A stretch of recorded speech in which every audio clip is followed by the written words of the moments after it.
गुरु द्वारा प्रदत्त ज्ञान ही हमारे जीवन के हर अंधकार को दूर करता है और ज्ञान की ताकत सर्वश्रेष्ठ है, क्योंकि चोर आपका धन चुरा सकता है किंतु आपका ज्ञान कोई नहीं चुरा सकता।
जहाँ एक और चारों बालक शिक्षा ग्रहण कर रहे हैं, वहीं दूसरी ओर विश्वामित्र जी के आश्रम में कुछ ऐसा हुआ जो आपका ध्यान खींच लेगा।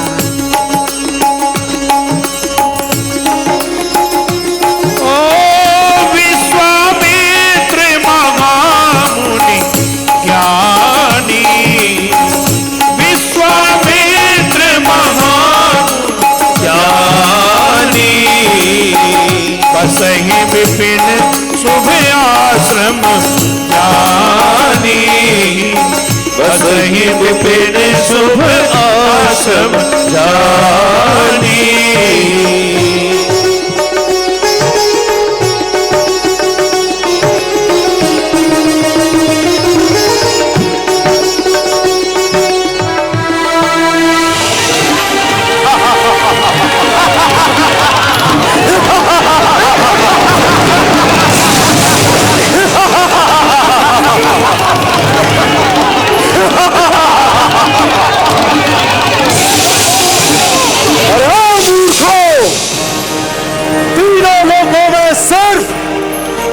महाराज रावण का ही गुणगान होगा, उनके ही नाम का जाप किया जाएगा। हाँ, नारायण नहीं, दशरथ।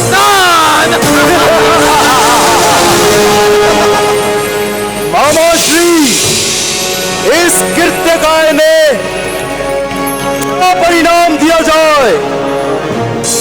तो तुम्हारी इच्छा हो बताओ पुत्र, इन्हें इसका क्या उपकार मिलना चाहिए? बाबा श्री, इसका तो केवल एक ही उपाय है, इन ऋषि मुनियों का वध। ये क्या कह रहे हो पुत्र?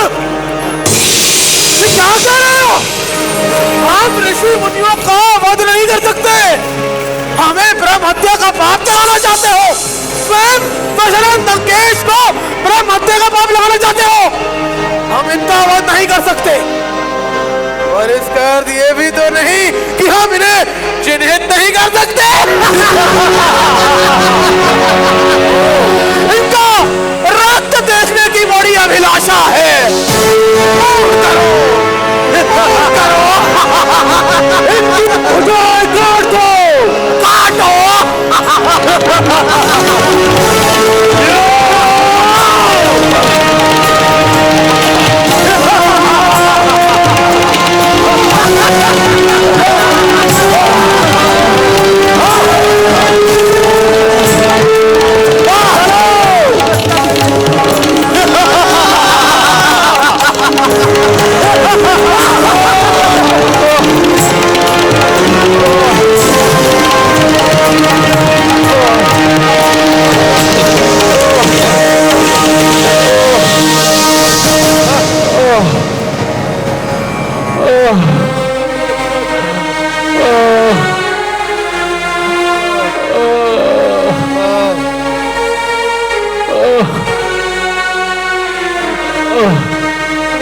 ऋषिगणों, त्राहिमाम, त्राहिमाम, त्राहिमाम, प्रभु रक्षा करो।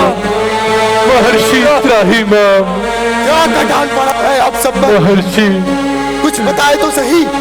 ऋषि, महर्षि, महर्षि अगस्त्य के प्रस्थान करते ही ताड़का और उसके पुत्रों का अत्याचार चरम पर जा पहुंचा है। अब तो उन पर रावण का हाथ भी है। जीवन धूवर हो गया है हमारा। राक्षसी ताड़का हम सबको कुचलना अपना धर्म समझती है। जहाँ यज्ञ हवन आदि होते थे, मंत्र गुंजायमान होते थे, अब वहाँ राक्षसों की किलकारियाँ हृदय को कंपित करती है। समस्या तो विकट है। लगता है ताड़का और उसके पुत्र मारीचबाहु निरंकुश हो गए हैं। महर्षि अगस्त्य तो दक्षिण पथ पर स्थान कर गए। अब आपको ही कुछ करना होगा। महर्षि अगस्त्य ने जिस प्रकार सामना किया था, आपको भी कुछ वैसा ही करना था। उन्होंने तो सिंध का वध कर दिया था, ताड़का मारीचबाहु को भगा दिया था। उनसे इतने भयभीत क्यों होते हैं आप? महर्षि, केवल आप ही इन दुष्टों को दंड दे सकते हैं। महर्षि, मैं दंड कैसे दे सकता हूँ? मैंने शस्त्र न उठाने की प्रतिज्ञा ली है। हम आपकी शरण में आए हैं ब्रह्म ऋषि। अब केवल आप ही हमारी रक्षा कर सकते हैं, और यदि आपने हमारी रक्षा नहीं की तो संपूर्ण ऋषि समाज का विनाश हो जाएगा। यदि धर्मवादी समाज हो गए तो धर्म की रक्षा कौन करेगा? अब आप ही हमारे यज्ञ की रक्षा कर सकते हैं। रण में मैं शस्त्र संधान तो कदापि नहीं करूंगा। मैं किसी राक्षस का वध नहीं करूंगा, किंतु आपको सबल बनाने का प्रयास अवश्य करूंगा। अभी आप सब अपने आश्रम में जाएं। मैं कुछ सोचता हूं।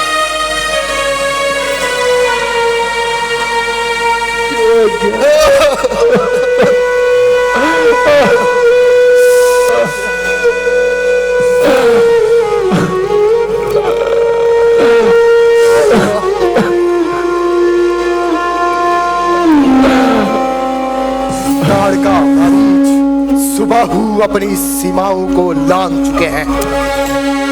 वो परपीड़ा का आनंद ले रहे हैं। अब मुझे कुछ सोचना होगा कि कैसे उनके आतंक से छुटकारा पाया जा सके।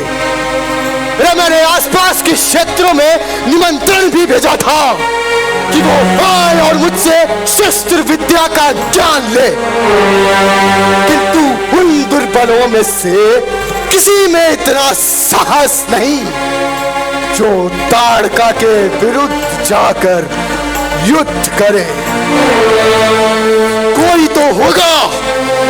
कौन कर सकता है ये? कोई तो होगा। हाँ, याद आया। अयोध्या कुमार राम।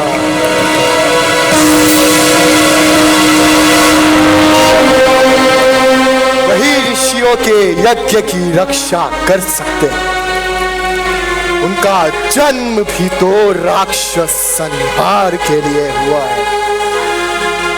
मैंने शस्त्र न उठाने की प्रतिज्ञा ली है, किंतु योद्धा राम और लक्ष्मण ही अब ऋषियों के कष्ट निवार सकते हैं। इसीलिए केवल राम ही नहीं, लक्ष्मण को भी लाना होगा।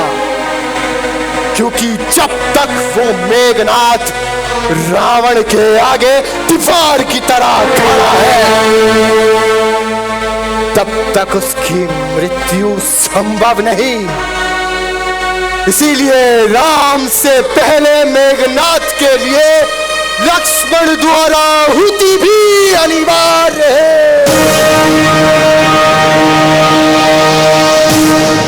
अब समय आ गया है कि देवताओं से प्राप्त अस्त्र शस्त्र जो निष्क्रिय थे, उनका संचालन भी अपने हाथों से दोनों को सौंप। ज्ञान तो सुपुत्रों को ही दिया जाता है, और राम और लक्ष्मण से पढ़कर और कोई सुपुत्र है भी। अब रावण के वंशनाश का यज्ञ रचाया जाएगा।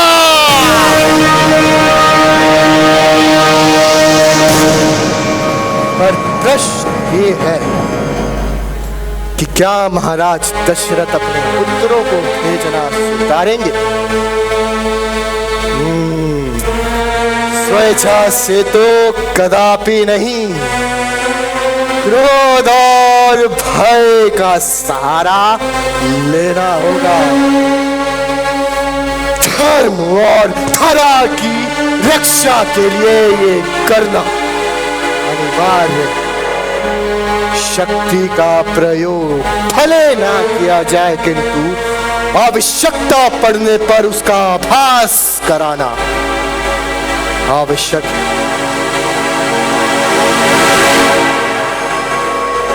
अब मुझे अयोध्या की ओर प्रस्थान करना होगा।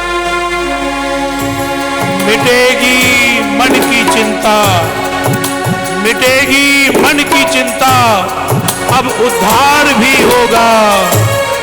दमन दुष्टों का होगा, धर्म का उपकार भी होगा, धर्म का उपकार भी होगा।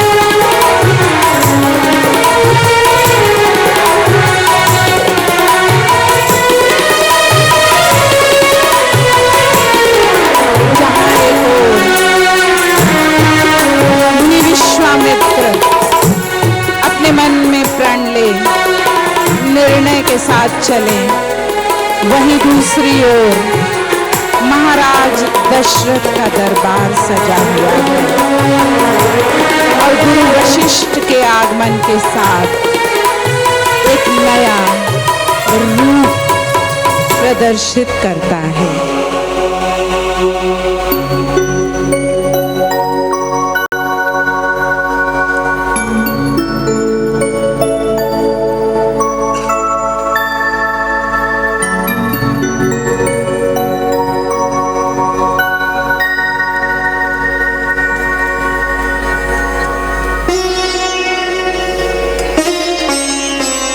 गुरु वशिष्ठ जी, गुरु वामदेव जी, सुमंत जी और अन्य सभासदों,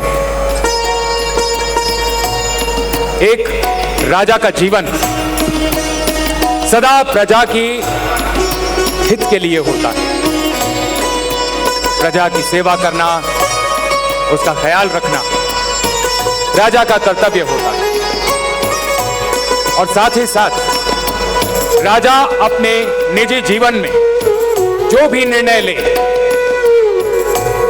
उसके लिए प्रजा से उसे सहमति लेनी होती है।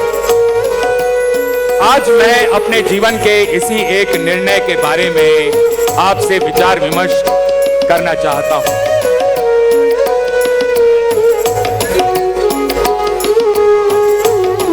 आप सभी जानते ही हैं कि राम, भरत, लक्ष्मण और शत्रुघ्न अब विवाह के योग्य हो गए हैं।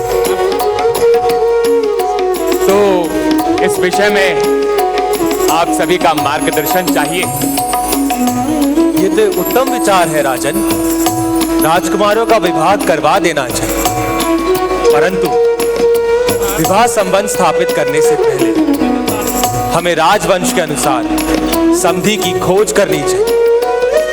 अगर उस पर आप हमारी कोई राय जानना चाहते हैं तो हम कहेंगे कि राजनीतिक कारणों की वजह से हमें पूर्व के राज्यों में उनका विवाह नहीं करवाना चाहिए। मुझे केवल उत्तर और दक्षिण में ही कुछ राज्य दिखते हैं जिनके साथ विवाह संबंध स्थापित किया जा सकता है। जी गुरुदेव, इस विषय पर आपका मार्गदर्शन सदा बना रहे। बस अब तो मैं अपने चारों पुत्रों को परिवार के साथ देखना चाहता हूं, विवाहित देखना चाहता हूं।